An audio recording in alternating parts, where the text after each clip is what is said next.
Hello everyone, कैसे हैं आप लोग। आप लोगों का बहुत बहुत स्वागत है मेरे चैनल पर। मेरा नाम है नम्रता। तो चलिए आज हम न्यू टॉपिक स्टार्ट करते हैं जिसका नाम है बायोफार्मास्यूटिक्स एंड फार्माकोकाइनेटिक। ये बच्चों बहुत ही इम्पॉर्टेंट टॉपिक है और बहुत कॉम्प्लिकेटेड भी है, इसलिए मैं चाहूँगी कि आप इसे बहुत ही ध्यान से सुनिएगा और अगर पसंद आए तो इसे लाइक ज़रूर करिएगा। तो चलिए स्टार्ट करते हैं हम बायोफार्मास्यूटिक्स एंड फार्माकोकाइनेटिक्स टॉपिक। सबसे पहले हम समझते हैं कि बायोफार्मास्यूटिक्स एक्चुअल में होता क्या है। बायोफार्मास्यूटिक्स को अगर हम दो हिस्सों में डिवाइड करें, बायो और फार्मास्यूटिक्स, तो हम सब जानते हैं कि फार्मास्यूटिक्स का मतलब क्या होता है। फार्मास्यूटिक्स का मतलब होता है हमारी डोसेस फॉर्म, हमारी ड्रग फॉर्मुलेशंस, हमारी उनकी फिजियोकेमिकल प्रॉपर्टीज़ जैसे कि सॉल्युबिलिटी, आयोनाइजेशन प्रॉपर्टीज़ और उनका डोसेस फॉर्म जैसे कि solid, liquid, semi solid etcetera preparations. ठीक है, तो ये सब क्या होती हैं, जो भी हम प्रिपरेशन बनाते हैं उसे हम फार्मास्यूटिक्स के अंतर्गत रखते हैं। अब सवाल उठता है कि ये बायो का मतलब क्या है। बेटा, बायो का मतलब होता है बायोलॉजी, यानी कि लिविंग ऑर्गेनिज्म। हम सारी फार्मास्यूटिक्स जो प्रिपरेशन है वो किसी ना किसी लिविंग ऑर्गेनिज्म के मकसद से बना रहे ताकि हम उनकी बॉडी में इजीली इफ़ेक्ट देख सकें। इसलिए इस पूरे कॉम्बिनेशन को बायो फार्मास्यूटिक्स कहा जा सकता है, क्योंकि हम फार्मास्यूटिक्स जो प्रिपरेशन बना रहे हैं उसकी पूरी की पूरी स्टडी हम किस पर करेंगे, हम लिविंग ऑर्गेनिज्म यानी ह्यूमन बीइंग पर करेंगे। ठीक है, ताकि हमें मैक्सिमम इफ़ेक्ट मिल सके, इसलिए हम इसे कहते हैं बायो फार्मास्यूटिक। चलिए इसकी डेफिनेशन को भी हम ध्यान से पढ़ते हैं। Bio pharmaceutics study of factor affecting the rate and amount of the drug reaches the systemic circulation and use of efficacy of the drug, use of this information to optimize the therapeutic efficacy of the drug product। देखिए बच्चों, in all कोई भी drug product, कोई सी भी बड़ी बड़ी कंपनियां जो भी ड्रग प्रोडक्ट्स बना रही हैं उनका एटलीस्ट एक ही मकसद होता है और वो होता है वो क्योर मतलब वो बायोलॉजी सिस्टम में यानी कि लिविंग ऑर्गेनिज्म में जाए और जाकर वहाँ पर इफ़ेक्ट मैक्सिमम शो करे। ठीक है, यही मेन मकसद होता है। अब हमें क्या करना पड़ता है या किसी भी कंपनी को क्या करना है, तो सबसे पहले वो क्या करती है, उस ड्रग को लेती है, उसका रेट ऑफ अमाउंट देखती है, क्या हमें आखिरकार इतने इफ़ेक्ट के लिए कितनी ड्रग उसके ब्लड सर्कुलेशन में डालनी पड़ेगी, और सारी रीडिंग्स और सारे फैक्टर्स जो उसकी बॉडी में है ना, और जो इफ़ेक्ट डाल रहे हैं उस ड्रग पर, वो सारी स्टडी करके वो एक डाटा कलेक्ट करती है और तब जाके एक ड्रग बनती है। हम इसके बारे में आगे भी डिस्कस करेंगे, तो परेशान होने की बिल्कुल भी ज़रूरत नहीं है आप लोगों को। ठीक है, सबसे पहले जस्ट सपोज़ हमने ड्रग ली, हमने अपनी बॉडी में डाला, बॉडी में डालने के बाद क्या होता है बेटा, वो एब्जॉर्ब हो जाती है ड्रग एब्जॉर्ब हो गई। यानी बेटा एब्जॉर्प्शन का मतलब सीधा सीधा कोई सोखना नहीं है ना। एब्जॉर्ब का मतलब होता है हमारी ड्रग सुरक्षित ब्लड सर्कुलेशन में पहुंच चुकी है, इसलिए इस शब्द का वर्ड एब्जॉर्ब कहलाता है। ठीक है, ब्लड सर्कुलेशन में ड्रग का प्रेजेंट होना ही एब्जॉर्प्शन है, क्योंकि ये स्मॉल इंटेस्टाइन से जाके एब्जॉर्ब हो जाती है, तो इसको क्या कहते हैं, ब्लड सर्कुलेशन, सिस्टमिक सर्कुलेशन या ब्लड सर्कुलेशन में एब्जॉर्ब होना ड्रग का। और वही ब्लड सैंपल हम निकाल के उसकी स्टडी कर सकते हैं कि आखिरकार हमने कितनी ड्रग ह्यूमन को दी और फिर उसके बाद वो ब्लड सर्कुलेशन में कैसे और कितनी क्वांटिटी में पहुंची। ठीक है, एक चीज़ आप लोगों को सुनकर लगेगा कि हम जितनी भी क्वांटिटी ब्लड में देते हैं बेटा ड्रग की, वो पूरी की पूरी क्वांटिटी ड्रग में ब्लड में नहीं पहुंचती है। उसका कुछ हिस्सा या तो मेटाबोलाइज हो जाता है या तो डिग्रेड हो जाता है किसी कारणवश, या हमारी बॉडी में इतने सारे बैरियर फैक्टर्स, एंजाइम्स होते हैं जो कि उस ड्रग को इनएक्टिवेट कर देते हैं। तो जितना अमाउंट भी, जितना भी परसेंट अमाउंट अगर वो ब्लड सर्कुलेशन में पहुंच रहा है ना, वही थेरापेटिक वैल्यू प्रोवाइड करता है। ठीक है, बाकी सब एक्सक्रीट आउट हो जाता है। मैं आपको बताऊंगी आगे क्या होता है बेटा। तो फिर आता है bio availability is the administration of the drug, administration of the drug in the form of ensure that maximum therapeutic effect reaches the body। हमें इतनी ड्रग देनी है, इतनी ड्रग देनी है हमारी बॉडी में कि उसका मैक्सिमम थेरापेटिक इफ़ेक्ट हमारी बॉडी में जाके मिल सके। बेटा एक चीज़ मैं आपको बहुत इम्पॉर्टेंट बताना चाहती हूँ।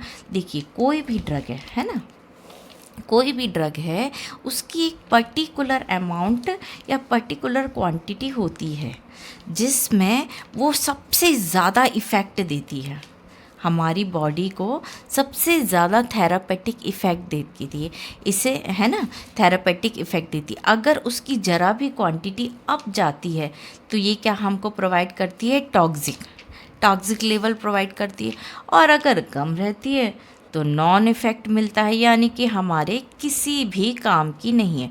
तो हमें लगभग ड्रग की इतनी क्वांटिटी तो देना ही चाहिए जिससे कि उसका मैक्सिमम इफ़ेक्ट हमको मिले। इसे क्या कहते हैं, थेरापेटिक वैल्यू कहते हैं। क्या कहते हैं बेटा, थेरापेटिक वैल्यू भी कहा जाता है, या थेरापेटिक रेंज स्केल जो भी है, आपको ये कहानी है। तो हमें इस चीज़ को, अमाउंट को जो है ध्यान में रखकर ही अपनी मेडिसिन बनानी पड़ती है।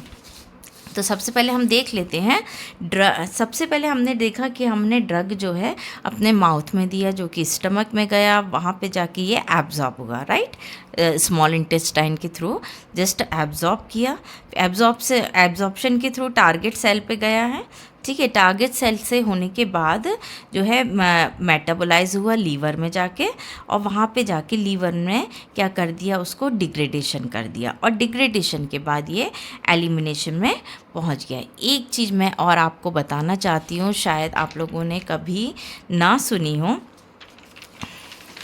सबसे पहले मैं आपको ये बताना चाहती हूँ बेटा, जब हम कोई भी ड्रग ओरल रूट से लेते हैं, कहाँ से लेते हैं, ओरल रूट से। अगर हम कोई भी ड्रग ओरल रूट से ले रहे हैं तो हम देखेंगे कि वो सबसे पहले जो है स्टमक में गई, है ना, कहाँ पे गई, स्टमक में गई, फिर ओरल रूट से होते होते होते जो है स्मॉल इंटेस्टाइन में गई, स्मॉल इंटेस्टाइन में गई, और फिर उसके बाद आप सोचेंगे स्मॉल इंटेस्टाइन में गई, वहाँ से उसने जो है एब्जॉर्प्शन कर लिया न्यूट्रिएंट्स का या ड्रग कंटेंट का, वहाँ से जो है ब्लड सप्लाई हो गई और पूरे बॉडी में जो है सर्कुलेट हो गई।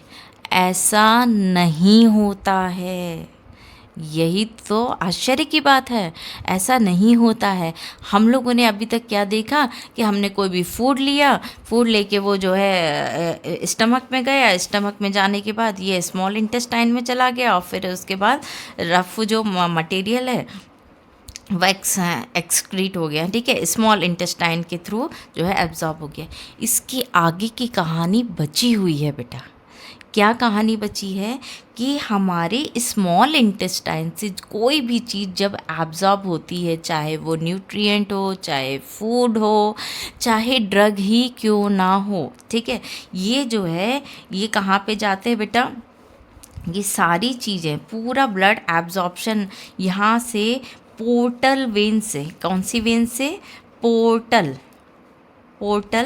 वेन से होते हुए सारा जो एब्जॉर्प्शन और ब्लड है वो कहाँ जाता है बेटा, लीवर में। कहाँ जाता है, लीवर में जाता है, और लीवर ही फिर ये डिसाइड करता है कि ब्लड सर्कुलेशन में कौन से कंटेंट आपको देना है, कौन से कंटेंट नहीं देना है।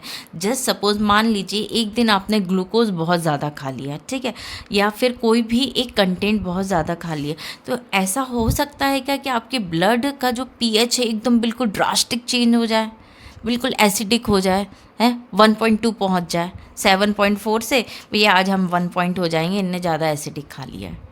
नहीं, क्यों नहीं, बहुत ज़्यादा ड्रास्टिक फ्लक्चुएट नहीं होता है हमारा ब्लड।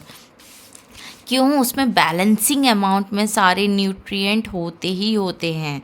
चाहे हमारा भोजन तो हर तरीके का होता है ना, लेकिन उसमें न्यूट्रिएंट इसलिए हो रहते हैं क्योंकि ये सब काम कौन करता है, छटनी का काम कौन करता है, हमारा लीवर करता है। है ना। अगर मान लीजिए हमारे ब्लड में आज ग्लूकोज की मात्रा ज़्यादा है तो ग्लूकोज को वो उतना ही सप्लाई करेगा हमारे ब्लड सर्कुलेशन में जितना उसको ज़रूरत है। बाकी वो ग्लूकोज को ग्लाइकोजन में कन्वर्ट कर देगा, ग्लाइकोजन में कन्वर्ट कर देगा। जैसे कि अगर फैट है हमारे ब्लड सर्कुलेशन में तो जो है फैटी एसिड में कन्वर्ट कर देगा। इस तरीके से ये क्या करता है, हमारी जो एक्स्ट्रा एनर्जी होती है, एक्स्ट्रा फूड होता है, उसको स्टोरेज रूप में कन्वर्ट करके हमारी बॉडी में संचित कर देता है, स्टोरेज कर देता है।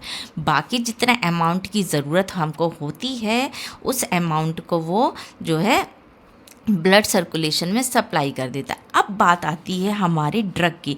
बेटा ड्रग एक नेचुरल कंटेंट तो है नहीं, या रूबरू तो रोज़ होता नहीं है हमारे ब्लड सर्कुलेशन से। तो लीवर ने सोचा कि अरे ये क्या है, तो ये उसके लिए एक फॉरेन पार्टिकल है ना। तो ये क्या करता है, इस ड्रग को कुछ मात्रा मेटाबोलाइज कर देता है। क्या कर देता है, मेटाबोलाइज कर देता है। बेटा मेटाबॉलिज्म क्या होता है, मेटाबॉलिज्म क्या होता है, इसमें क्या होता है, जैसे कि ड्रग है वो उतना कंटेंट ब्लड में आने की ज़रूरत नहीं है लीवर के अकॉर्डिंग, ठीक है। हमें ठीक होना है वो बात अलग है, लेकिन ये एक नेचुरल चीज़ तो है नहीं, है ना। तो क्या होता है, लीवर जो है इसका कुछ अमाउंट हमारी ड्रग का मेटाबोलाइज कर देता है, इनएक्टिव कर देता है, यानी कि उसका खेल ख़त्म कर देता है और उसको जो है एक्सक्रीटरी मटेरियल से या किडनी के पास पहुंचा देता है कि हाँ भैया इसको यूरिन के थ्रू सॉल्युबल करके या जो भी करके आप ख़त्म कर दो। लेकिन लीवर में क्या होता है बेटा, बहुत तेज़ ब्लड सप्लाई होती है ना, उसमें से कुछ अमाउंट ही ये ड्रग का मेटाबोलाइज कर पाता है। बाकी जो रिमेनिंग अमाउंट है कुछ ना कुछ वो ब्लड सर्कुलेशन में चला जाता है। और बस एक बार अगर ये ब्लड सर्कुलेशन के अंदर पहुंच गया तो फिर इसे टारगेट साइट पर पहुंचना ही पहुंचना है। ये एक नेचुरल प्रोसेस है।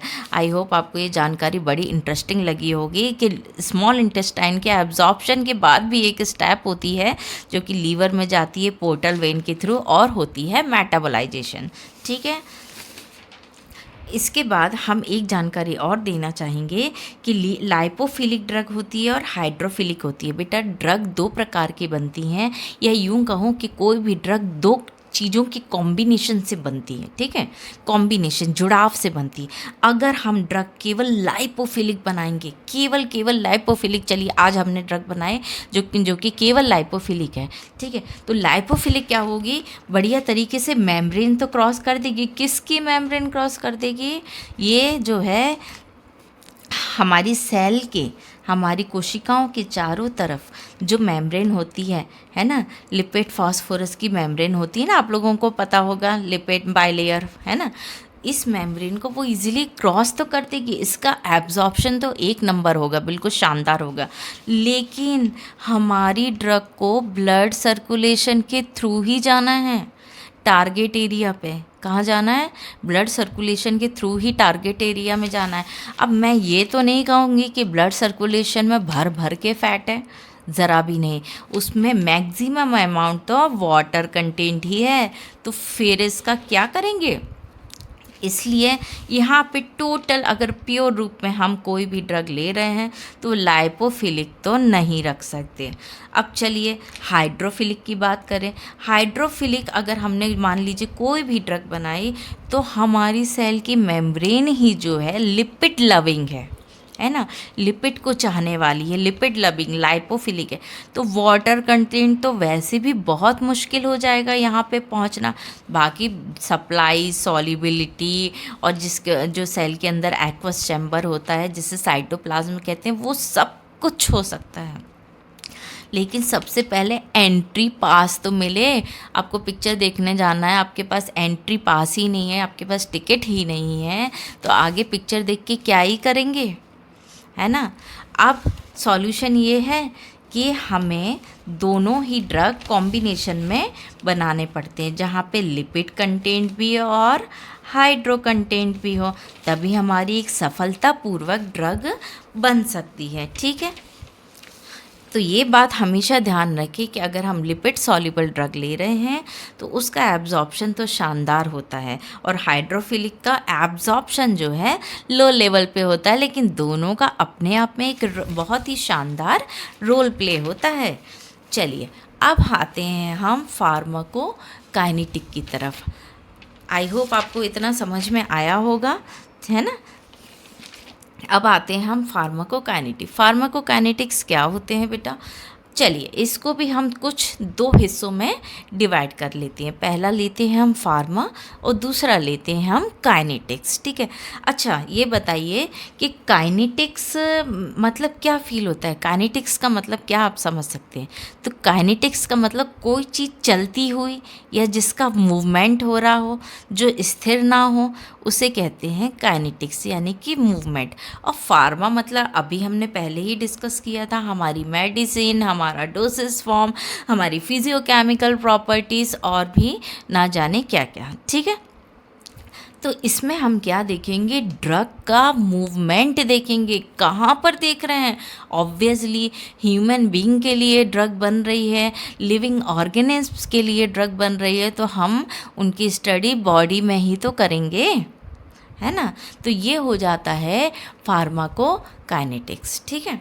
इसमें कुछ हम स्टडी करते हैं, जैसे कि इसमें ADME होता है, जिसमें कि हम सबसे पहले इसमें देखते हैं एब्जॉर्प्शन। किसी भी ड्रग का एब्जॉर्प्शन कैसे हो रहा है, कहाँ पर हो रहा है, क्या उसका एब्जॉर्प्शन स्टमक में हो रहा है, क्या उसका एब्जॉर्प्शन हमारे स्मॉल इंटेस्टाइन में हो रहा है, क्या हमारी ड्रग का एब्जॉर्प्शन हमारे माउथ में ही हो रहा है, मुंह के अंदर ही हो रहा है ना। ये हाँ एग्जैक्टली ये भी हो सकता है, ठीक है। डिस्ट्रीब्यूशन किस तरीके से हो रहा है हमारे ब्लड में। मेटाबॉलिज्म, अब भी मैंने आपको कुछ समय पहले बताया, मेटाबॉलिज्म जो रिलेटेड किससे है, लीवर से, ठीक है। और एलिमिनेशन यानी कि बाहर निकालना, या किस मेथड के थ्रू जो है वो एलिमिनेशन हो रहा है, ठीक है। आई होप आपको इतना समझ में आया होगा। चलिए कुछ फीचर्स देख लेते हैं हम इसके बारे में। सबसे पहले हम फोकस करते हैं जिन चीज़ों पे, ठीक है, हमारा गोल पर्पस क्या है वो हम स्टडी करते हैं। तो सबसे पहले आता है फीचर्स में सबसे पहले फोकस किस चीज़ में है, हमारा ड्रग डिज़ाइन पे। अगर हम बायोफार्मास्यूटिक्स की बात करते हैं, ठीक है, बायोफार्मास्यूटिक्स की, तो इसमें हम इस तरीके की ड्रग डिज़ाइन करनी है, या हमारा फॉर्मूलेशन इस तरीके का होना चाहिए जिससे कि मैक्सिमम वो ब्लड सर्कुलेशन में सप्लाई हो सके, ठीक है, और अपनी थेरापेटिक वैल्यू को इफ़ेक्टिवली पहुंचा सके, ठीक है।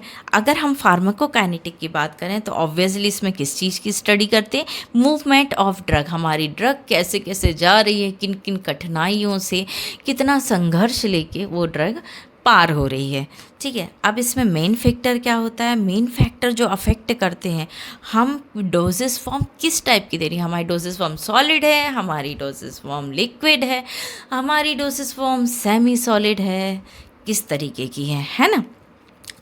आपकी जानकारी के लिए मैं बता दूं, सबसे ज़्यादा टाइम जो होता है वो हमारी सॉलिड डोसेस फॉर्म को लगता है, क्योंकि वो सबसे पहले माउथ में जाएगी, फिर उसका डिसइंटीग्रेशन मतलब आप लोग समझते होंगे, किसी भी ड्रग का जो है छोटे छोटे भागों में ऐसे टूट जाना, बिखर जाना, फिर होगा डिसोल्यूशन यानी कि उसका घुलना, ठीक है। और फिर उसके बाद बहुत ही और जाने कहाँ कहाँ से एंजाइम्स के इफेक्ट होंगे, एसिडिक मीडिया होगा, फिर बेसिक मीडिया होगा, तो बहुत सारे टारगेट हैं। और रूट ऑफ एडमिनिस्ट्रेशन, हम किस रूट से दे रहे हैं, क्या आप लोग जानते हैं। आप लोगों ने पहले भी पढ़ा ही होगा ऑब्वियसली कि रूट ऑफ एडमिनिस्ट्रेशन किस किस रूट के थ्रू हम अपने ड्रग को दे सकते हैं, जैसे कि सबक्यूटेनस, जैसे कि सबलिंगुअल, जैसे कि ओरल रूट से दे रहे हैं, जैसे पैरेंट्रल रूट से दे रहे हैं, है ना। तो बहुत सारे रूट ऑफ एडमिनिस्ट्रेशन से देते हैं और सबकी अपनी अपनी अलग अलग कहानी होती है ना। अगर हम पैरेंट्रल रूट से देंगे तो वहाँ पे मेटाबॉलिज्म का कोई ऑप्शन ही नहीं, क्योंकि लीवर का खेल ही ख़त्म हो गया, डायरेक्ट हमने जो है ब्लड सर्कुलेशन में एब्जॉर्ब करा दिया, ठीक है। उसके बाद जो है टारगेट में पहुंचने के बाद हमारी ड्रग ज़रूर लीवर में आएगी और वहाँ मेटाबोलाइज होके जो है एक्सक्रीट आउट हो जाएगी। लेकिन पहले की कहानी तो हमारी पूरी हो गई ना, उसने टारगेट अचीव कर लिया, खेल ख़त्म हो गया। अब आता है फार्माकोकाइनेटिक। इसमें हम जो है 4 चीज़ों का स्टडी करेंगे। एब्जॉर्प्शन कैसा हो रहा है, मेटाबॉलिज्म कैसा हो रहा है, डिस्ट्रीब्यूशन कैसा हो रहा है और एलिमिनेशन कैसा हो रहा है। मेन गोल है जो, अगर बायोफार्मास्यूटिक्स की बात करें तो कैसे भी हमारी ड्रग एफिशिएंसीज के साथ अपने टारगेट को अचीव कर ले और वो बंदा बिल्कुल एकदम ठीक हो जाए, है ना। और फार्माकोकाइनेटिक का क्या होता है, drug dose and timing decide. इसमें हम ये पता करते हैं फार्माकोकाइनेटिक में कि हम आखिरकार ड्रग का कितना डोज दें, कितनी क्वांटिटी दे दें उस व्यक्ति को कि पूरे खेल कूद होने के बाद हमारी ड्रग एब्जॉर्ब हो जाए और फिर इफ़ेक्ट दे दे, है ना। और दूसरा, कितने कितने टाइमिंग में देना पड़े, उसका जो है इफ़ेक्ट कम हो जाएगा। आप लोगों ने देखा होगा कोई डॉक्टर बोलता है कि हाँ भैया ये मेडिसिन इतना दे देना और फिर 6 घंटे बाद इसको फिर दे देना, फिर 6 घंटे बाद फिर दे देना। मतलब एक पर्टिकुलर टाइम में उस ड्रग का, जब पहली ड्रग का एक्टिविटी ख़त्म होने लगती है तो फिर से हमें वो मेडिसिन दोबारा रीटेक लेनी पड़ती है और कई बार एक बार में ही रिज़ल्ट मिल जाता है। खैर चलिए, अब हम पढ़ते हैं फिर से बायोफार्मास्यूटिक्स की तरफ, थोड़ा सा मूव ऑन कर लेते हैं। एग्जैक्टली इसको डिस्क्राइब करते हैं कि आखिरकार कहानी क्या है। बायोफार्मास्यूटिक्स, जैसे कि मैंने आपको बताया कि लिविंग ऑर्गेनिज्म, और फार्मास्यूटिक्स मतलब डोसेस फॉर्म, ठीक है। इसमें हमने वही ब्लड सर्कुलेशन के बारे में बात की थी, ठीक है। ड्रग का एब्जॉर्प्शन, अगर एक चीज़ मैं आपको बता दूं, अगर हम सिस्टमिक सर्कुलेशन की बात कर रहे हैं, किसकी बात कर रहे हैं बेटा, सिस्टमिक सर्कुलेशन की बात कर रहे हैं, तो सबसे पहले हम ड्रग ओरल रूट से लेंगे, वहाँ पे स्मॉल इंटेस्टाइन में जाएगा हमारा, और वहाँ पे एब्जॉर्प्शन ब्लड में ही हो जाएगा, डायरेक्ट हो जाएगा, है ना। सॉरी, हम सिस्टमिक सर्कुलेशन की बात कर रहे हैं ना। सिस्टमिक सर्कुलेशन यानी कि डायरेक्ट पैरेंट्रल रूट की बात कर रहे हैं हम, ठीक है। वहाँ पे हमने डायरेक्ट पैरेंट्रल रूट के थ्रू अपनी ड्रग इंजेक्ट कर दी है ब्लड सर्कुलेशन में, वहीं पे ये टारगेट साइट पर चली जाएगी। मान लीजिए हमारे कहीं हाथ में दर्द हो रहा है या कहीं भी बॉडी पेन हो रहा है, हमने जो है अगर उसको आईवी इंजेक्शन लिया है, ठीक है, और हमारी ड्रग डायरेक्टली जो है ब्लड सप्लाई में इंजेक्ट कर दी है, तो क्या होगा, सबसे पहले वो एब्जॉर्ब होगी ब्लड में, फिर टारगेट साइट में जाएगी, अपना इफ़ेक्ट करेगी जो भी उसको करना है, और फिर उसके बाद वो जाएगी लीवर में। लीवर में क्यों जाएगी, मेटाबोलाइज होने, यानी कि इनएक्टिवेट होने, और फिर एलिमिनेशन हो जाएगी। जस्ट सपोज अगर टारगेट साइट में काम करने के बाद भी हमारी ड्रग अगर लीवर में जाके मेटाबोलाइज नहीं हो, एक्टिव फॉर्म में ही रहे, तो बताइए क्या होगा, क्या ड्रग लगातार अपनी एक्टिविटी हमारी बॉडी में देती जाएगी और देती जाएगी। ये कहानी बिल्कुल वैसी ही रहेगी कि आप केवल खाना खाते जाएं और फिर आपको पता चलेगा आगे क्या होगा, ठीक है। इसलिए इनएक्टिव फॉर्म में होने के बाद एलिमिनेशन वाकई बहुत ज़रूरी है। अब आते हैं हम ओरल रूट में। जब ओरल रूट की बहुत लंबी चौड़ी कहानी है, आधी आपको पता है, आधी मैं बताऊंगी। ओरल रूट में अगर हम बात करें तो ड्रग स्टमक में जाती है, वहाँ पर इसका एब्जॉर्प्शन तो होता है, लेकिन वही कहानी आती है पोर्टल वेन की। वहाँ पे एब्जॉर्प्शन के बाद वो जाती है सीधे लीवर में, पोर्टल वेन के थ्रू कहाँ जाती है, सीधे लीवर में। वहाँ पे होता है इसका मेटाबोलाइज। पूरी तरीके से नहीं हो सकता क्योंकि लीवर भाई साहब के पास भी इतना टाइम नहीं है, तो कुछ अमाउंट हमारी जो ड्रग है उसका कुछ अमाउंट इनएक्टिव हो जाता है, और फिर उसके बाद काफ़ी कुछ अमाउंट हमारे ब्लड सर्कुलेटरी सिस्टम में पहुंच जाता है। वहाँ पे जाके वो बढ़िया से डिस्ट्रीब्यूशन होता है, और डिस्ट्रीब्यूशन में वो टारगेट साइट पे जाता है। टारगेट साइट पे जाके वो जो है अपनी एक्टिविटी दिखाता है और फिर से लीवर में पास जाता है, क्योंकि ब्लड तो पूरे टाइम सर्कुलेट हो रहा है। ऐसा थोड़ी ना है कि वो लीवर में दोबारा जाएगा नहीं, वहाँ गेट बंद हो गया है, बिल्कुल नहीं। वो पूरी बॉडी में लगातार घूमता ही रहता है, घूमता ही रहता है, तो वो एक्सक्रीट हो जाएगा। ठीक है, लीवर के थ्रू वो कह देगा लीवर चलो इसको बाहर निकालो, मैंने इनएक्टिवेट कर दिया है, और वो एक्सक्रीट हो जाएगा। दोनों में थोड़ा सा डिफरेंस है बेटा, है ना। देखो पैरेंटल रूट में भी मैंने आपको बताया, जहाँ पे ओरल रूट की कहानी नहीं है, वहाँ पे किस तरीके से जो है ड्रग में काम चल रहा है, और मैंने ओरल रूट का भी आपको बताया कि किस तरीके से काम चल रहा है ना। अब नेक्स्ट आते हैं अपन इसमें लाइपोफिलिक में आपको बता चुकी हूँ, गुड एब्जॉर्प्शन होता है क्योंकि ये मेम्ब्रेन को इजीली क्रॉस कर सकता है। हाइड्रोफिलिक में मैंने आपको जैसे बताया ये वाटर लविंग होते हैं, लेकिन इनका लो एब्जॉर्प्शन होता है थोड़ा सा। ठीक है, अब जैसे कि मैंने आपको बताया कि अगर ओरल रूट की हम बात करें तो ओरल रूट में जो ड्रग का एब्जॉर्प्शन होता है वो किसके थ्रू होता है बेटा, इंटेस्टाइन की। मैक्सिमम जो एब्जॉर्प्शन होता है ड्रग का वो किसके थ्रू होता है, इंटेस्टाइनल रूट के थ्रू होता है। ठीक है, स्मॉल इंटेस्टाइन। ट्रांसडर्मल की अगर हम बात करें, डर्मल यानी स्किन, है ना।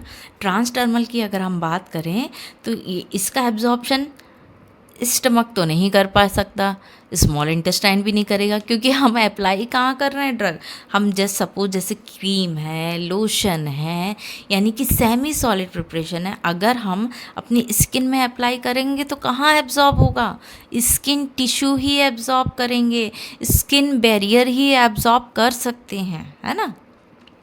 ऐसे ही इंट्रामस्कुलर, है ना, इंट्रामस्कुलर में कौन एब्जॉर्ब करेगा, मसल्स टिश्यू करेंगे। हम थोड़ा सा अंदर जाके निडल डालते हैं और फिर वहाँ से अपनी मेडिसिन को अप्लाई कर देते हैं बेटा, तो जो मसल्स टिश्यू हैं वो उस चीज़ को एब्जॉर्ब करते हैं और डायरेक्ट जो है सिस्टमिक सर्कुलेशन में धीरे धीरे हमारी ड्रग इंजेक्ट हो जाती है। ठीक है, अब आता है नेक्स्ट एब्जॉर्प्शन। आपको ये मैंने आपको कुछ क्लासिफिकेशन बताए थे ना, एब्जॉर्प्शन, डिस्ट्रीब्यूशन, मेटाबॉलिज्म और एलिमिनेशन, है ना, ये बताए थे मैंने आपको। तो ये वही वाला एब्जॉर्प्शन है। अब एग्जैक्टली हम ये बताते हैं कि एब्जॉर्प्शन कैसे होता है, कहाँ होता है, कितने प्रकार का होता है, क्यों होता है, इसकी पूरी कहानी मैं आपको बताऊँगी। ठीक है, अब आते हैं हम एब्जॉर्प्शन पर।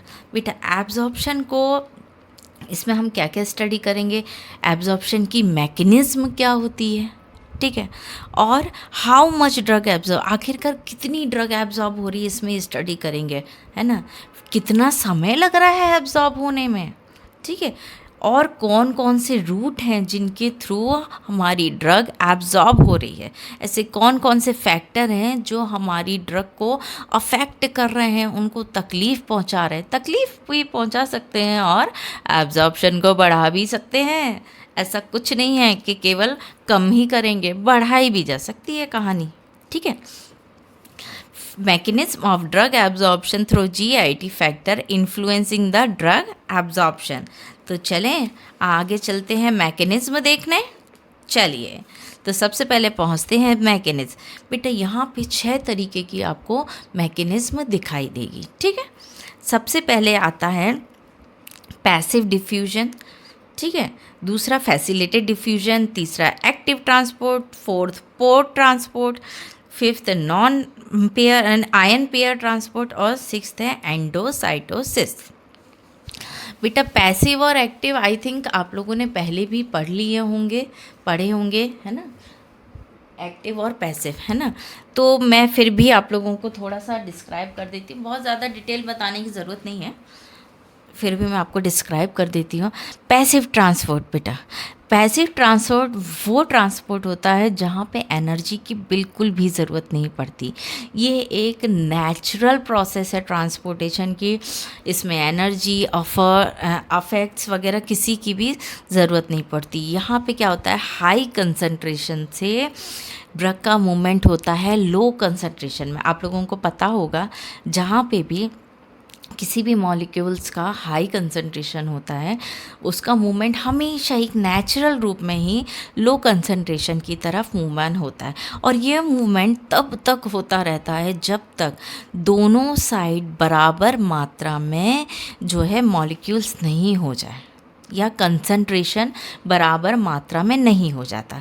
ठीक है, it is the major process of absorption of more than 90% of drug. मतलब मैंने आपको बताया ना, it's a very so simple process, it's a very natural process. It based on, ये आप हमेशा ध्यान रखें, ये किस पर बेस करता है? कंसंट्रेशन ग्रेडियंट पर। वही concentration, high concentration, very low concentration, movement of the drug. ठीक है, drug substance movement from higher concentration to lower concentration। ठीक है, ध्यान रखिएगा, लोअर से हायर में जाना वो एक अलग कहानी हो जाएगी, उल्टा मत कर दीजिएगा, है ना। हमेशा ज़्यादा से कम की तरफ मूवमेंट होगा। ठीक है, ये देखिए यहाँ पे मॉलिक्यूल्स की क्वांटिटी हायर है, यहाँ पे लो है। देखिए नेचुरली ये बैरियर क्रॉस करके मूवमेंट कर रही है। ठीक है, माउथ में हमारे ड्रग है ना, जो कि हायर कंसंट्रेशन में, वहाँ पे ड्रग डिज़ोल्व वगैरह होके और हमारे ब्लड में चली जाती है, क्योंकि वहाँ पर लोअर कंसंट्रेशन है। ठीक है, और ये कब तक ट्रांसपोर्टेशन हो जाता है बेटा? तब तक जब तक ये इक्वल अमाउंट में कंसंट्रेशन ग्रेडियंट नहीं हो जाए। एक क्वेश्चन है, एक क्वेश्चन आएगा आप लोगों के सामने कि ये बताइए मैडम कि मान लीजिए हमने ड्रग की क्वांटिटी ले ली। ठीक है, ये हमारी ड्रग है। ठीक है, ये हमारी ड्रग है और ये हमारा ब्लड है।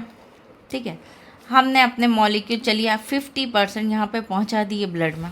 ठीक है, और मान लीजिए इनका कंसंट्रेशन बराबर हो गया, तो क्या ड्रग का एब्जॉर्प्शन रुक जाएगा? क्या उतनी ड्रग वेस्टेज हो जाएगी? आप क्या करेंगे? क्या हम इन ड्रग को बाहर निकाल सकते हैं? अरे नहीं भाई, ये पॉसिबल ही नहीं है, क्योंकि जब भी हम अपनी ड्रग ब्लड में इंजेक्ट करते हैं तो ये जो ब्लड है वो लगातार हमारी बॉडी में राउंड राउंड राउंड राउंड हो रहा है। ठीक है, यानी कि इस ड्रग का मान लीजिए इतनी क्वांटिटी हमारे ब्लड में एब्जॉर्ब हुई, तो ये ब्लड आगे भी तो बढ़ गया, और फिर ये नया जो फ्रेश जिसमें ड्रग नहीं है, जिसका लोअर कंसंट्रेशन, वो इसकी प्लेस ले लेगा। फिर इतने हिस्सा ड्रग का एब्जॉर्ब होगा, फिर वो भी तो आगे बढ़ेगा, और फिर एक नया जो ड्रग फ्रेश है जिसमें ड्रग नहीं है, वो ये इसकी प्लेस ले लेगा। तो ब्लड में ड्रग के बराबर इक्वल कंसंट्रेशन होना मुश्किल है, क्योंकि ब्लड जो है बार बार सर्कुलेट हो रहा है, फ्रेश अप हो रहा है। इस वजह से ड्रग जो है इक्वल कंसंट्रेशन होना मुश्किल है। इसलिए इसकी टेंशन आप छोड़ दें, है ना, कि ब्लड सर्कुलेशन में कैसे फ्लो होगा, क्योंकि वो तो संभव ही नहीं है। But according to blood flow, blood concentration can not be equal. Okay, चलिए, तो आई होप आपको इतना समझ में आया होगा पैसिव डिफ्यूजन में। अब आते हैं फैसिलिटेड डिफ्यूजन में। फैसिलिटेड डिफ्यूजन की अगर हम बात करें, in this transport, drug molecule move across the concentration gradient, but within the help with carrier body। ये सेम डिक्टो फोटोकॉपी है पैसिव डिफ्यूजन की, सिर्फ एक डिफरेंस है, मात्र एक डिफरेंस है, इनके पास इनके हेल्पर होते हैं, मदद करने वाले हेल्पर, जिन्हें हम इनका नाम है कैरियर बॉडीज़। क्या है? Carrier bodies. वैसे तो हायर कंसंट्रेशन से लोअर कंसंट्रेशन ईजिली आ सकता है, लेकिन ये कैरियर उस स्पीड को जो है ज़्यादा बढ़ा देते हैं, फास्ट कर देते, एकदम फटाक से कर देते हैं। ठीक है, कुछ इस तरीके से भी समझ सकते हैं, जैसे कि हम घर का काम तो कर लेते हैं अपने आप, लेकिन अगर कोई हेल्प करा दे तो वो काम फटाक से हो सकता है, यानी कि फटाफट, यानी कि इसकी स्पीड बढ़ जाएगी। इसे कहते हैं फैसिलिटेड डिफ्यूजन। ठीक है, अब आता है हमारे पास एक्टिव ट्रांसपोर्ट। एक्टिव ट्रांसपोर्ट मतलब नाम से ही समझ में आ रहा है, एक्टिव मतलब इसमें एटीपी का यूज़ होगा बेटा। अभी हमने पैसिव देखा था, पैसिव में किसी भी तरीके की एटीपी का यूज़ नहीं हो रहा। ज़्यादा एनर्जी हमें कहाँ लगती है और कब लगती है? जब हम कोई चीज़ विपरीत करते हैं, ज़बरदस्ती करते हैं, उस पे एनर्जी ज़्यादा कंज्यूम होती है ना। जिसमें हमारा मन नहीं लगता उसमें ज़्यादा हमें एनर्जी करनी पड़ती है। जैसे कि in this transport drug molecule move against the concentration gradient low to high। मान लीजिए यहाँ पे मॉलिक्यूल्स हैं, है ना, उनका ऑलरेडी खुद ही कंसंट्रेशन लो है और ब्लड में ऑलरेडी हायर कंसंट्रेशन है, लेकिन फिर भी ज़बरदस्ती हम इसका low concentration to higher concentration movement करा रहे हैं। ज़बरदस्ती, ज़रूरत नहीं है। अब एक तो हम उल्टा काम कर रहे हैं, तो इसमें एटीपी तो लगेगी ही, है ना, एनर्जी तो लगनी है, और हमारी बॉडी की एनर्जी करेंसी क्या है? एटीपी। इस तरीके के मूवमेंट को हम क्या कहते हैं बेटा? एक्टिव ट्रांसपोर्ट कहते हैं। ठीक है, अब इनको भी, हमारे ये एक्टिव ट्रांसपोर्ट है, इसको भी दो कहानी में डिवाइड किया गया है। पहला होता है हमारी प्राइमरी एक्टिव ट्रांसपोर्ट। इस प्राइमरी एक्टिव ट्रांसपोर्ट में क्या करेंगे? एटीपी यूज़ होता है एनर्जी के रूप में। ठीक है, ये देखो कैरियर भी लगे हुए हैं, है ना। इसमें वैसे तो नॉर्मल ट्रांसफ़र हो नहीं सकता, तो कैरियर लगा के बिठा दिए हैं ज़बरदस्ती के, है ना। और फिर यहाँ पे ऑलरेडी लोअर कंसंट्रेशन है, यहाँ पे काफ़ी हायर कंसंट्रेशन है। देखिए कैरियर अपना ये ले रहे हैं अंदर, और फिर उसके बाद एटीपी लूज़ हो रही है, एटीपी से एडीपी, और ये यहाँ पे ट्रांसफ़र कर रहे हैं। ठीक है, लोअर कंसंट्रेशन से हायर कंसंट्रेशन। अब बात करें सेकेंडरी एक्टिव ट्रांसपोर्ट में, है ना। सेकेंडरी एक्टिव ट्रांसपोर्ट में अगर हम बात करें, there are not direct requirement of ATP. इसमें देखा जाए तो एटीपी की एकदम ऐसी ज़रूरत नहीं है, बहुत डायरेक्ट रिक्वायरमेंट नहीं है। तो फिर ये कैसे ट्रांसपोर्ट होता है?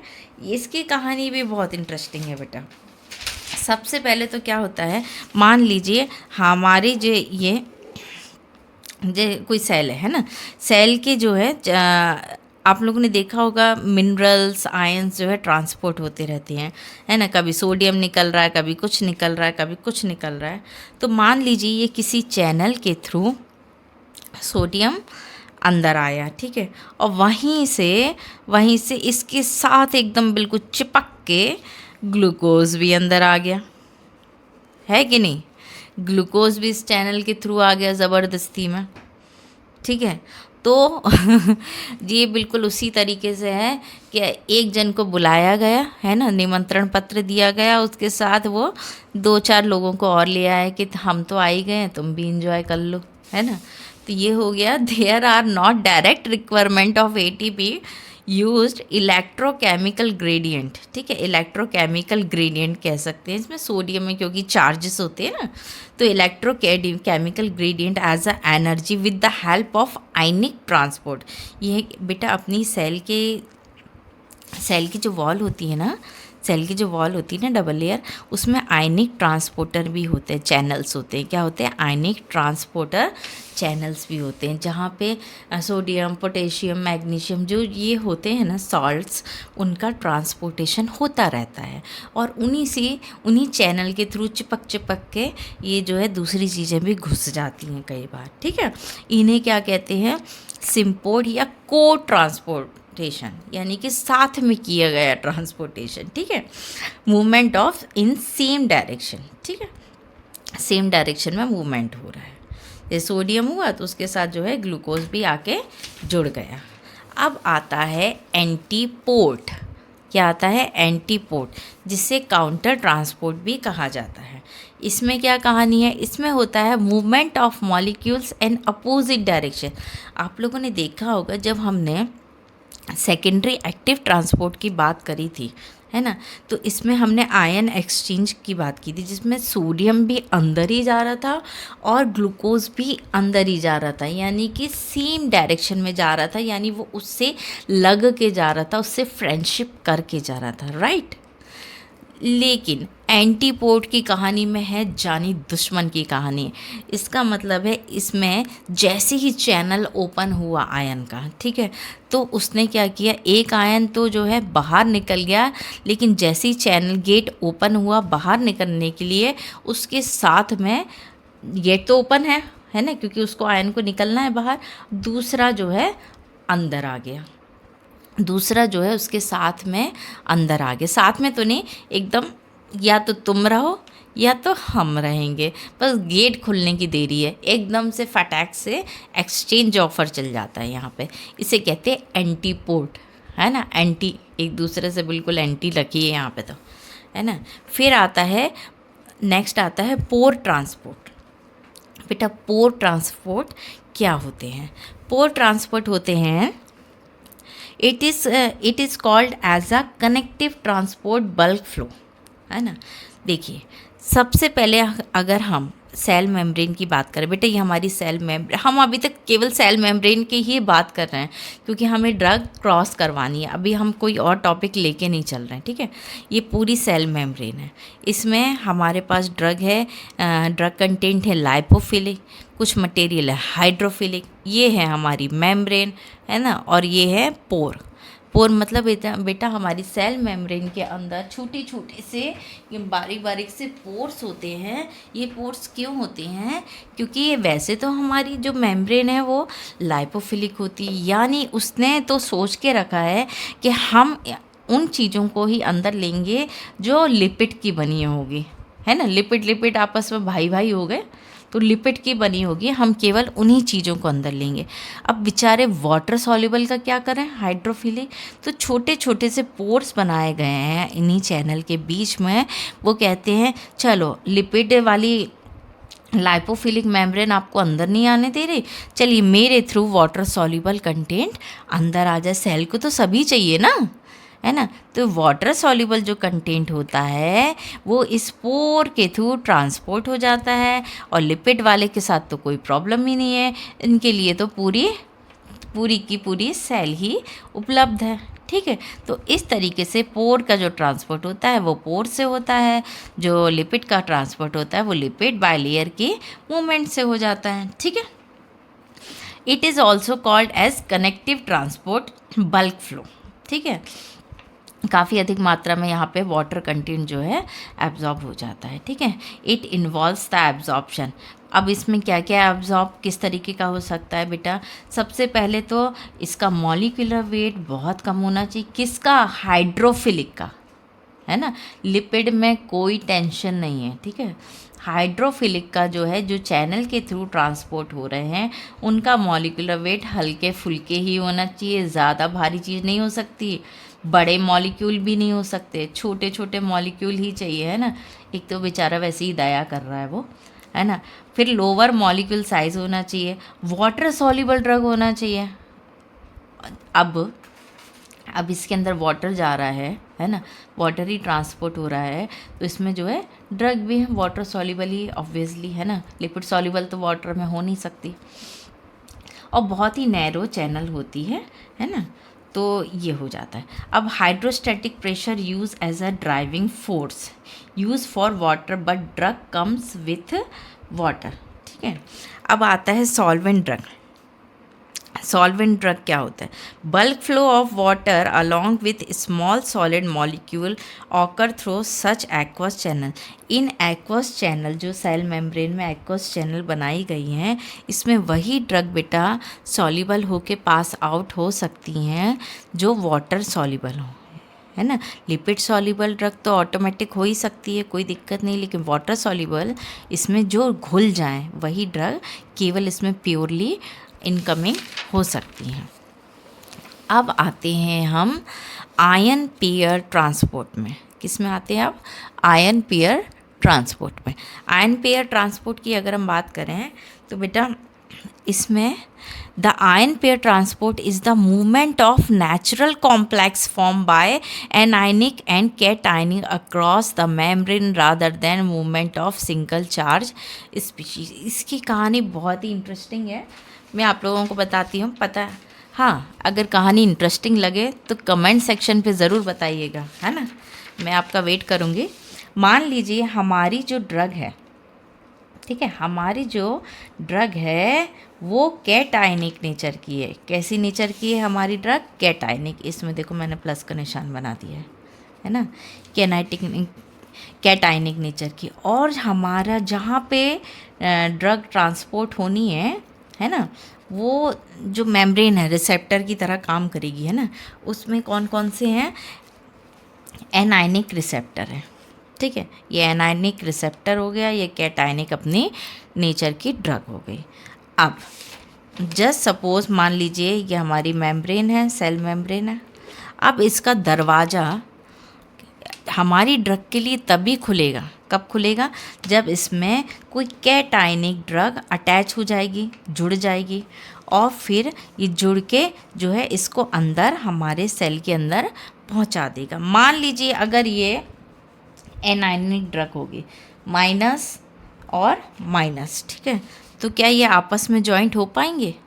नहीं हो पाएंगे, है ना। फिर इसको कौन सी प्लस चार्ज वाली ड्रग देनी पड़ेगी, जो कि नॉन इफ़ेक्टिव हो जाएगी। अगर किसी सेल में हमें पहुंचाना है तो हमारी ड्रग का उस चार्ज के विपरीत चार्ज की ड्रग होना बहुत ज़रूरी है, तभी वो आपस में अटैच होगी और हमें जो है यहाँ पे हमारी ड्रग अंदर जो साइटोप्लाज्म है उसके अंदर मूव ऑन हो पाएगी, है ना। मूव ऑन हो गई, यहाँ पे आ गई।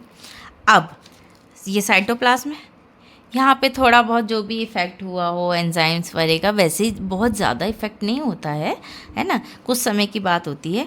फिर इसके बाद इसको बाहर ब्लड सर्कुलेशन में जाना है ना, ऑब्वियसली ब्लड सर्कुलेशन में जाना। फिर इसे एक कैरियर चाहिए जो इसको बाहर का रास्ता दिखा सके, वो भी माइनस चार्ज का होगा, है ना, वो भी माइनस चार्ज होगा। ये फटाक से यहाँ पे अटैच हो जाएगी और ये इसको बाहर निकाल देगा और ब्लड सर्कुलेशन में हमारी ड्रग आराम से पहुँच जाएगी, ठीक है। तो इसमें जैसे कि मैंने आपको बताया, the ion pair transport is movement of natural neutral complex formed by anionic and cationic across the membrane rather than movement of single charge species। कोई भी सिंगल चार्ज स्पीशीज हमारे सेल के अंदर प्रवेश नहीं कर सकती, एंटर अलाउ नहीं है। यहाँ पे कपल टिकट ही अलाउ है, आप अपने कपल के साथ ही आ सकते हैं, तभी आप अब न्यूट्रल हो सकते हैं। अमेजिंग है, जैसे कि कोई पार्टी चल रही हो। तो चलिए, खैर ये दोनों अटैच होंगे, एक दूसरे को न्यूट्रल करेंगे, तभी गृह प्रवेश हो पाएगा इनका सेल के अंदर, ठीक है। और फिर जैसे कि ये देखिए, है ना, सबसे पहले ये अटैच हुए कैटायनिक और एनायन, है ना, और फिर उसके बाद उसने ड्रग ये जॉइंट हो गए, है ना, न्यूट्रल हो गए, और फिर इनको ड्रग ने फ्री कर दिए। देखिए ये दोनों जॉइंट हुए, सेल के अंदर गए, इसने इसको फ्री कर दिया बाय एंजाइम्स, है ना, एक्वस मीडिया में, एक्वस मीडिया में इन्हें रिलीज़ कर दिया। एक्वस मीडिया में ये दोनों आयन स्टेबल नहीं रह सकते लंबे समय तक, ठीक है, क्योंकि सेल के अंदर साइटोप्लाज्म में जो कि पानी के नेचर का होता है, इसलिए ये दोनों अलग अलग ही रहेंगे। जैसे ही ये लिपिड में दोबारा मेम्ब्रेन में आएंगे, ये फिर से इसको अटैच कर लेगा और ड्रग जो है फिर से एक्वस मीडिया आ गया, एक्वस मीडिया में ये ड्रग रिलीज़ हो जाएगी, ठीक है, क्योंकि हमारा जो कैटायनिक ये एनायनिक पार्ट है ना, वो लिपिड से ही अटैच रहेगा, ठीक है, और ये ड्रग रिलीज़ हो जाएगी। आई होप आपको इतना समझ में आया होगा बेटा। अब आते हैं हम कहाँ पे आते हैं अब? एंडोसाइटोसिस, एंडोसाइटोसिस, पिनोसाइटोसिस, ये फैगोसाइटोसिस आप लोगों ने सुना होगा कभी, अमीबा में, कहीं फूड टेकन टाइप की कंडीशन में, है ना। खैर चलिए, मैं हूँ आपकी हेल्प करूँगी।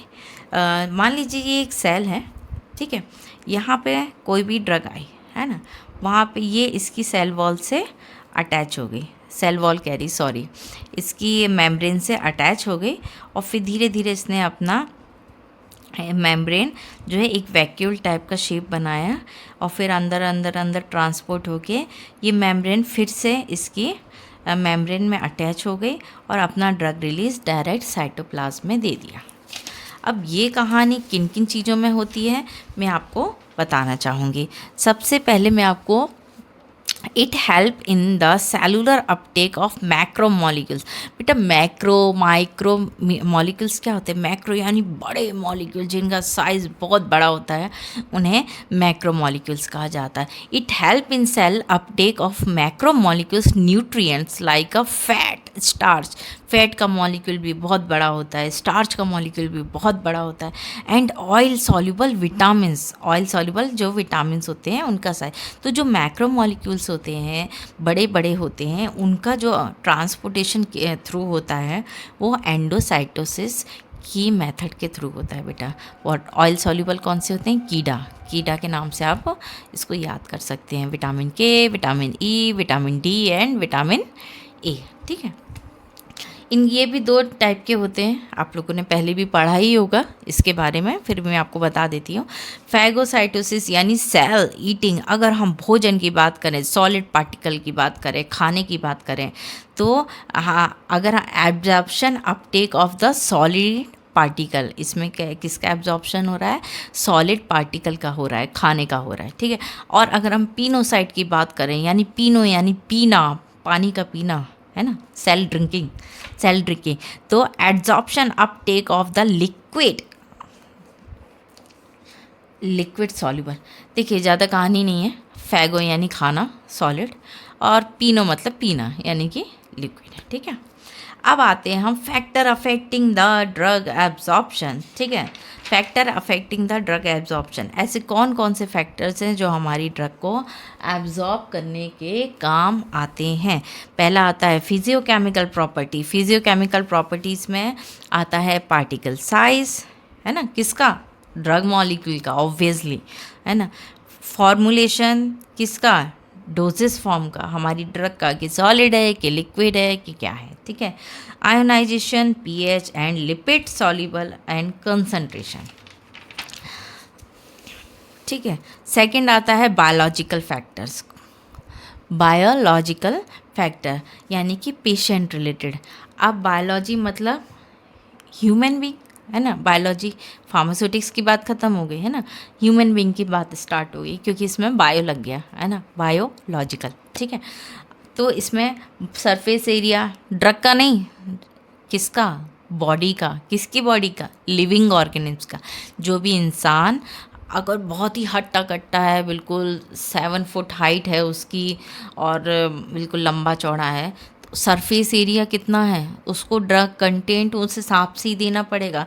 ऐसा नहीं इतनी सी गोली है और इतना बड़ा वो विशालकाय आदमी है, तो कोई मतलब नहीं। या उसका ड्रग का कंसंट्रेशन ज़्यादा है और बिल्कुल छोटा सा बच्चा है, उसको दे दूँ? नहीं, ऐसा नहीं हो सकता। ठीक है, मेम्ब्रेन ट्रांसपोर्ट किस मेथड के थ्रू हो रहा है ना। Gastric empty time, gastric empty, मान लीजिए कोई ड्रग हमने खाली पेट ले ली है, तो उसका एब्जॉर्प्शन क्या होगा? फास्ट हो जाएगा, क्योंकि खाली पेट है, फूड है ही नहीं। डायरेक्ट कांटेक्ट किससे हो रहा है? स्टमक की वॉल से ड्रग का हो रहा है, या फटाफट वो प्रोसेस हो गई, स्टमक में गया और एकदम फटाफट सारे एब्जॉर्प्शन क्लियर हो गए। तो गैस्ट्रिक एम्पिटी, उससे भी फ़र्क पड़ता है। ब्लड फ्लो, ब्लड का फ्लो अगर तेज़ी है, बहुत तेज़ है, तो स्पीड से अपना काम होगा, फटाफट वो टारगेट साइट पे पहुंच जाएगी, है ना। और ब्लड का सर्कुलेशन बहुत धीरे स्लो प्रोसेस में चल रहा है, तो उससे भी फ़र्क पड़ेगा। किसी को आधे घंटे में रिलीफ मिल जाता है, किसी को 2 घंटे में रिलीफ नहीं मिलता। और एज फैक्टर, ऑब्वियसली जो यंग हैं, बिल्कुल एनर्जेटिक हैं, उनको दवाई जल्दी असर करेगी, और जो बिल्कुल थोड़े एजिड हैं, है ना, उनके में ब्लड सर्कुलेशन भी कम रहेगा, तो एज का इफ़ेक्ट होता ही होता है। अब आता है रूट ऑफ एडमिनिस्ट्रेशन। ठीक है, रूट ऑफ एडमिनिस्ट्रेशन की बात करें, किन किन मेथड से हम अपनी ड्रग को इंजेक्ट कर रहे हैं हमारी बॉडी में। ठीक है, सबसे पहले bio availability and first pass metabolism. मैं आपको फर्स्ट पास मेटाबॉलिज्म मतलब जो मैंने आपको अभी बताया था ना, लीवर के थ्रू, स्मॉल इंटेस्टाइन के थ्रू एब्जॉर्ब हो रहा था, फिर पोर्टल वेन में हमारा ड्रग कंटेंट जा रहा था, और फिर उसके बाद वो पोर्टल वेन से लीवर में जा रहा था, लीवर में मेटाबोलाइज हो रहा था। बस वहीं पर उसी चीज़ को हम क्या कहते हैं? First pass metabolism. उसी कहानी को हम क्या कहते हैं? First pass metabolism. ठीक है, और बायो अवेलेबिलिटी किसे कहते हैं बेटा? बायो अवेलेबिलिटी यानी हमारे ब्लड सर्कुलेशन में ड्रग की जितनी भी क्वांटिटी है, पूरी काट कूट के मेटाबोलाइज होके और सब ताम झाम होके जितनी भी क्वांटिटी हमारे ब्लड में, हमारी नसों में पहुंच गई है, एक्टिवली एक्शन देने के लिए, उस क्वांटिटी को कहते हैं बायो अवेलेबिलिटी। अवेलेबल यानी अवेलेबल रहना, प्रेजेंट रहना, बायो यानी एक्टिव होने के लिए, है ना, टारगेट साइट पे पहुंचने के लिए उस ड्रग का अवेलेबल होना, इसे क्या कहते हैं, बायो अवेलेबिलिटी। ठीक है। फार्मास्यूटिकल फॉर्मुलेशन इन कौन कौन सी होती हैं, सॉलिड, लिक्विड एंड पैरेंट्रल। ठीक है। पैरेंट्रल का सबसे ज़्यादा एक्शन होता है बेटा, क्योंकि इसमें मैक्सिमम अफेक्ट्स और एक्टिविटीज़ जो हैं ख़त्म हो जाती हैं। डायरेक्ट हम क्या करते हैं, इंजेक्ट करते हैं ब्लड में, और ब्लड से ही डायरेक्ट जो है वो डिस्ट्रीब्यूट हो जाती हैं, कोई ज़्यादा झंझट नहीं रहता है इसमें। लिक्विड की बात करें, लिक्विड में क्या है, डिसइंटीग्रेशन प्लस डिसोल्यूशन, ये दोनों ही फैक्टर जो है रिमूव हो जाते हैं। तो जितना टाइम ये डिसइंटीग्रेशन और डिसोल्यूशन में लगता, वो फैक्टर ख़त्म हो गए, तो डायरेक्ट जो है सप्लाई होना शुरू हो जाता। फिर उसके बाद सॉलिड आता है। सॉलिड में तो आपको पता ही है ना, डिग्रेडेशन हो, डिसइंटीग्रेशन होगा, डिसोल्यूशन होगा, फिर वो जाएगी, वो घुलेगी। तो सबसे पहले जो है सॉलिड में कम होता है एब्जॉर्प्शन, फिर लिक्विड में उससे ज़्यादा होता है, और सबसे अच्छा कहाँ होता है, पैरेंट्रल में। ठीक है। Factor influencing the drug absorption. ठीक है। अब कौन कौन से फैक्टर हैं, जैसे कि फार्मास्यूटिकल फैक्टर, इसमें डोजेस फॉर्म होते हैं, जैसे कि solution, emulsion, suspension, capsules, tablet और कोटेड टैबलेट। सॉल्यूशन जो होते हैं बहुत इजीली, अगर हम ओरल की बात कर रहे हैं ना, है ना, तो सॉल्यूशन जो है बहुत इजीली डिसइंटीग्रेशन डिसोल्यूशन होना नहीं है। फिर उसके बाद जो है इमल्शन की बारी आती है ना। इमल्शन में दोनों कॉम्बिनेशन होता है। इमल्शन में आपको आगे के चैप्टर में बताऊंगी कि इमल्शन किस तरीके से बनते हैं और क्या होते हैं। सस्पेंशन है ना, सस्पेंशन जिसमें सॉलिड पार्टिकल होते हैं लिक्विड के साथ। फिर आता है कैप्सूल्स, है ना, कैप्सूल्स के अंदर छोटी छोटी सी गोलियां होती हैं। और टैबलेट आती है, और फिर कोटेड टैबलेट। बेटा कोटेड टैबलेट्स भी क्या होती हैं, वो भी मैं आपको जो बाद के चैप्टर्स में बताऊंगी, मैं उसका लेक्चर बनाऊंगी आप लोगों के लिए। फिर आता है सेकंड आता है फार्मास्यूटिकल एक्सिपिएंट्स। एक्सिपिएंट्स जो कि हमारी प्रिपरेशन को हेल्प करते हैं बनने में। ठीक है। व्हीकल्स, आखिरकार आपको घोलना है उसे किसी भी चीज़ में, हमारे ड्रग कंटेंट को, तो उन्हें क्या कहते हैं, व्हीकल्स कहते हैं। डाइल्यूएंट्स, उसको डाइल्यूट करने के लिए, और सर्फेक्टेंट, उनको मिक्सिंग करने के लिए। ठीक है। फिर आता है next physicochemical properties. Physicochemical properties यानी ड्रग की बात हो गई। अभी हमने रूट्स की बात करी, बायोलॉजिकल फैक्टर्स की बात करी, अब हम करेंगे फिजियोकेमिकल प्रॉपर्टीज़ की बात। फिजियोकेमिकल प्रॉपर्टीज़ में आएगा particle size, formulations, ionization. Particle size क्या होते हैं, particle size inversely proportional to the absorption. अगर पार्टिकल साइज बहुत ही छोटा है, छोटे हैं, तो उनका एब्जॉर्प्शन क्या होगा, फास्ट होगा, क्योंकि वो जल्दी से डिज़ोल्व हो जाएंगे, जल्दी से हर मेम्ब्रेन को क्रॉस कर लेंगे, जल्दी से घुल जाएंगे, तो उनका जो है ईजिली जो है एब्जॉर्प्शन होगा। अगर पार्टिकल साइज बड़ा होगा तो वो टूटेंगे, फिर घुलने में नाटक करेंगे, तो है ना। तो इस तरीके से जितना छोटा पार्टिकल साइज़ होगा वो एब्जॉर्प्शन इजीली हो जाएगा, वो डिज़ोल्यूशन प्रोसेस उसकी बहुत जल्दी होगी, डिज़ोल्व अच्छा होगा। Formulation, solid, liquid, parenteral. Solid का सबसे कम, लिक्विड उससे थोड़ा ज़्यादा, पैरेंट्रल तो 100% रिजल्ट। हाँ, हर पैरेंट्रल में 100% रिजल्ट, यानी 100% ड्रग का एब्जॉर्प्शन होता है। फिर आता है आयोनाइजेशन। आयोनाइजेशन और अनआयोनाइजेशन, इसके बारे में मैं आपको बताती हूँ क्या होता है। बेटा अगर कोई भी ड्रग है जो अनआयोनाइज्ड फॉर्म में है ना, अगर कोई भी ड्रग है जो अनआयोनाइज्ड फॉर्म में है, वो ईजिली मेम्ब्रेन को क्रॉस कर पाती है। ईजिली क्या कर पाती है, मेम्ब्रेन को क्रॉस कर पाती है, क्योंकि हमारी जो लिपिड मेम्ब्रेन होती हैं वो खुद अनआयोनाइज्ड होते हैं, है ना। अब वो अनआयोनाइज्ड ड्रग को ईजिली क्रॉस करने देती है, लेकिन इसको क्रॉस आयन ड्रग बिल्कुल नहीं कर सकती। आयन ड्रग इसको बिल्कुल क्रॉस नहीं कर सकती। अब प्रॉब्लम ये है कि ionize and unionized drug both forms of drug are important, दोनों ही फॉर्म्स इम्पॉर्टेंट होती है for pharmacological response, but the absorption of drug must be unionize form. देखिए, अनआयोनाइज्ड ब्लड सॉल्युबिलिटी दिखाता है ना, रिसेप्टर पर बाइंड होता है, ठीक है, और एक्सक्रीशन भी करता है, लेकिन अनआयोनाइज्ड मेम्ब्रेन क्रॉस करता है। मैं आपको बताती हूँ, मान लीजिए कोई भी अनआयोनाइज्ड ड्रग है, ठीक है, वो मेम्ब्रेन को बहुत ईजिली क्रॉस कर लेगा, ठीक है, मेम्ब्रेन में क्रॉस हो गया, क्योंकि हमारी मेम्ब्रेन लिपिड यानी खुद अनआयोनाइज फॉर्म में है, तो वो इजीली इसको क्रॉस करने देगी। लेकिन जब हमारी ड्रग को बेटा ब्लड सर्कुलेशन में जाना है, तो उसमें होती है पानी की मात्रा, जो कि पोलर नेचर की होती है। कुछ कहानी ऐसी होती है, ठीक है। तो अब अनआयोनाइज्ड ड्रग इसमें अगर जाएगी तो वो फ्लो इजीली नहीं कर पाएगी, क्योंकि उसमें वाटर कंटेंट ज़्यादा है, उसमें पानी ज़्यादा है। हमें हमारी ड्रग को आयन करना ही पड़ेगा, ताकि आयन ब्लड के साथ घुल के, उसके साथ मिल के, उसके साथ फ्रेंडशिप करके टारगेट साइट पर पहुंच सके, ठीक है, जहाँ पे हमको पहुँचाना है, ठीक है। तो दोनों ही फॉर्म बहुत ज़रूरी है, जैसे लाइपोफिलिक और हाइड्रोफिलिक ज़रूरी था, उसी तरीके से बेटा हमारे लिए ये भी बहुत ज़रूरी है।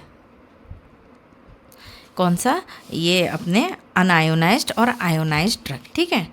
तो सबसे पहले हमने अनायोनाइज्ड ड्रग को लिया, जो कि इस मेम्ब्रेन को क्रॉस कर सके, फिर ये पानी में जाके आयोनाइज फॉर्म में कन्वर्ट हो जाती है हमारी ड्रग, और ये आयोनाइज फॉर्म होके होके होके होके जो है हमारे टारगेट साइट में अचीव कर लेती है, वहाँ पे रिसेप्टर से बाइंड हो जाती है, और वहाँ पे अटैच हो जाती रिसेप्टर से, और दोबारा से वो अनआयोनाइज फॉर्म में कन्वर्ट हो जाती है। अब आयोनाइज का काम हो गया, उसने अपना काम कर लिया। अब बारी आती है एक्सक्रीशन की।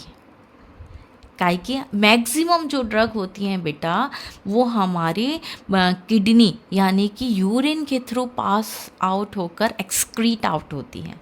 यूरिन क्या है? यूरिन है पानी, यूरिन है पानी, है ना। तो अब इसका जो आयोनाइज्ड ड्रग है, अब अनआयोनाइज्ड ड्रग की कहानी कहाँ पे अटक गई? किडनी के पास जाके अटक गई। तो उसे फिर से दोबारा से आयन के फॉर्म में डिवाइड होना पड़ेगा, तब जाके वो किडनी में जो पानी है, वाटर है, उससे अटैच होके, उसमें सॉल्युबल होके, उसमें घुल के ये किडनी के थ्रू बाहर निकल पाएगी। यानी कि कहानी सीधी सीधी है। अगर अनआयोनाइज फॉर्म में तो वो हर मेम्ब्रेन को क्रॉस करती है, अगर वो आयनिक फॉर्म में तो पानी के काम को तमाम करती है, ठीक है। तो इसलिए हमारी ड्रग दोनों साइड बैलेंसिंग मोड में होनी ही चाहिए,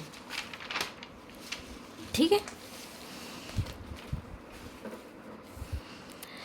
अब आता है पीएच फैक्टर। पीएच फैक्टर की हम बात करें तो it tell about the nature of the drug. हमारी ड्रग किस नेचर की है? एसिडिक नेचर की है कि बेसिक नेचर की है? अगर acidic drug must have acidic media और basic drug must have basic media. यानी कि अगर हमारी ड्रग एसिडिक मीडिया की है तो उसका एब्जॉर्प्शन भी एसिडिक मीडिया में ही होगा, और अगर वो बेसिक नेचर की है तो उसका एब्जॉर्प्शन बेसिक मीडिया में होगा।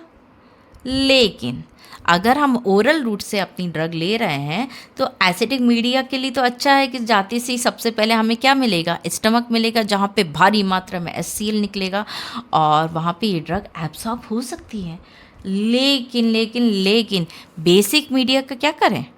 अगर हमारी ड्रग बेसिक मीडिया में, तो क्या करना पड़ेगा? उसके लिए उसको इंटेस्टाइन में जाना पड़ेगा, वहीं पे जाके ड्रग एब्जॉर्ब होगी, है ना, वहीं पे जाके ड्रग एब्जॉर्ब होगी। तो ये पीएच फैक्टर होते हैं। एसिड ड्रग एसिड मीडिया में एब्जॉर्ब हो जाएगा, बेसिक ड्रग बेसिक मीडिया में एब्जॉर्ब हो जाएगा। अब आता है लिपिड सॉल्युबिलिटी। लिपिड सॉल्युबिलिटी मतलब लिपिड में सॉल्युबिलिटी, ठीक है। अगर लिपिड सेल्युलर नेचर की अपनी ड्रग है तो वो स्लाइडली हायर एब्जॉर्प्शन शो करती है as compare to hydrophilic, because क्योंकि in membrane transport lipid soluble each drug cross membrane easily, क्योंकि हर मेम्ब्रेन में लिपिड बाय लेयर की मेम्ब्रेन होती है, वो पानी को घुसने में प्रॉब्लम करती है, उसके लिए लिपिड सॉल्युबल ड्रग ही सबसे बेस्ट होती है जो क्रॉस कर सकती है। ठीक है, अब आता है हमारा बायोलॉजिकल फैक्टर्स। बायोलॉजिकल फैक्टर्स की बात करें हम तो इसमें आएगा surface area, membrane transport, gastric empty time और blood flow circulation of food. ठीक है, सरफेस एरिया, अगर सरफेस एरिया जितना ज़्यादा होगा उतना अच्छा एब्जॉर्प्शन होता है। मेम्ब्रेन ट्रांसपोर्ट की बात करें तो सबसे ज़्यादा जो मैक्सिमम वेटर ट्रांसपोर्ट होता है वो पैसिव मेम्ब्रेन ट्रांसपोर्ट ही होता है। फिर आता है फैसिलिटेटेड, जिसमें कैरियर थे, आपको ध्यान होगा, है ना। और फिर आता है एक्टिव ट्रांसपोर्ट, इसके थ्रू तो बहुत ही कम एब्जॉर्प्शन होता है। गैस्ट्रिक एम्पिटी की बात करें, अगर जो है पेट में कोई भी खाना नहीं है तो ड्रग अगर हमने खा ली तो उसका फटाक से एब्जॉर्प्शन होगा, या वो टाइम लिमिट बहुत जल्दी जल्दी कट जाएगी और फटाफट एब्जॉर्प्शन हो जाएगा। लेकिन अगर ड्रग हायर डोज की है तो ये गलती बिल्कुल मत करिएगा, क्योंकि ये टॉक्सिसिटी भी प्रोवाइड कर सकती है आप लोगों को। ठीक है, क्योंकि यहाँ पे फास्ट एब्जॉर्प्शन हो रहा है। ब्लड फ्लो सर्कुलेशन, अगर ब्लड फ्लो बहुत ज़्यादा है तो ड्रग का एब्जॉर्प्शन भी फटाफट हो जाएगा। अब फूड की बात करें, भैया हमारे पेट में खाना भी होता है, 10 तरीके की चीज़ें होती हैं, तो इस तरीके से इफ़ेक्ट डालती हैं। If food is present inside the stomach, अगर खाना भोजन स्टमक के अंदर है, then it dilute the drug absorption will be decrease. तो जाहिर सी बात है, अब खाना भी है, खाना भी डाइजेस्ट होगा, एब्जॉर्ब होगा, उसमें थोड़ी थोड़ी कंटेंट का है, ड्रग का भी है, वो भी होगा, धीरे धीरे चल रही है कहानी, है ना। तो ये क्या करती है, टाइम कंज्यूम करती है। Take a medicine after some time meal, इसलिए डॉक्टर कहता है पहले खाना खा लो, थोड़ा सा उसको पॉज करो, पेट को अपनी शांति दो और फिर उसके बाद दवाइयाँ लीजिएगा, है ना। फिर आता है रूट ऑफ एडमिनिस्ट्रेशन। बेटा रूट ऑफ एडमिनिस्ट्रेशन आप लोग पढ़ चुके होंगे, ये कुछ हैं जैसे सबलिंगुअल, जीभ के नीचे ड्रग रख सकते हैं, डायरेक्ट वो ब्लड सप्लाई देती है बेटा। नेज़ल है, ये भी डायरेक्ट सप्लाई देती है। ये टॉपिकल है, स्किन के ऊपर, इंट्रामस्कुलर है ना, मसल्स के थ्रू जाती है, इसमें भी जो है मेटाबॉलिज्म नहीं होते इन सब में, है ना। सब क्यूटेनस है, इंट्रा ऑक्यूलर आँख में, इसमें भी मेटाबॉलिज्म नहीं होता बेटा। ये लीवर से बचने के आइडियाज़ हैं, है ना। कैसे, मेटाबॉलिज्म जो फर्स्ट पास मेटाबॉलिज्म दिखाया था ना, उससे बचने के आइडिया में पल्मोनरी एडमिनिस्ट्रेशन, वेजाइनल रूट, है ना। ये क्या है, सिस्टमिक सर्कुलेशन है, मैक्सिमम एब्जॉर्प्शन देते हैं without metabolism and more effect. तो आज का लेक्चर यहीं पे हम समाप्त करते हैं। आप लोगों को कैसा लगा इतना प्यारा मेरा लेक्चर, मेरी मेहनत, प्लीज़ कमेंट सेक्शन में ज़रूर बताइएगा। इसके आगे की कहानी मैं डेफिनेटली आपको बताऊंगी। तब तक के लिए टाटा बाय बाय, अपना ध्यान रखिएगा, नमस्कार। और चैनल को लाइक करें, शेयर करें। Thank you so much.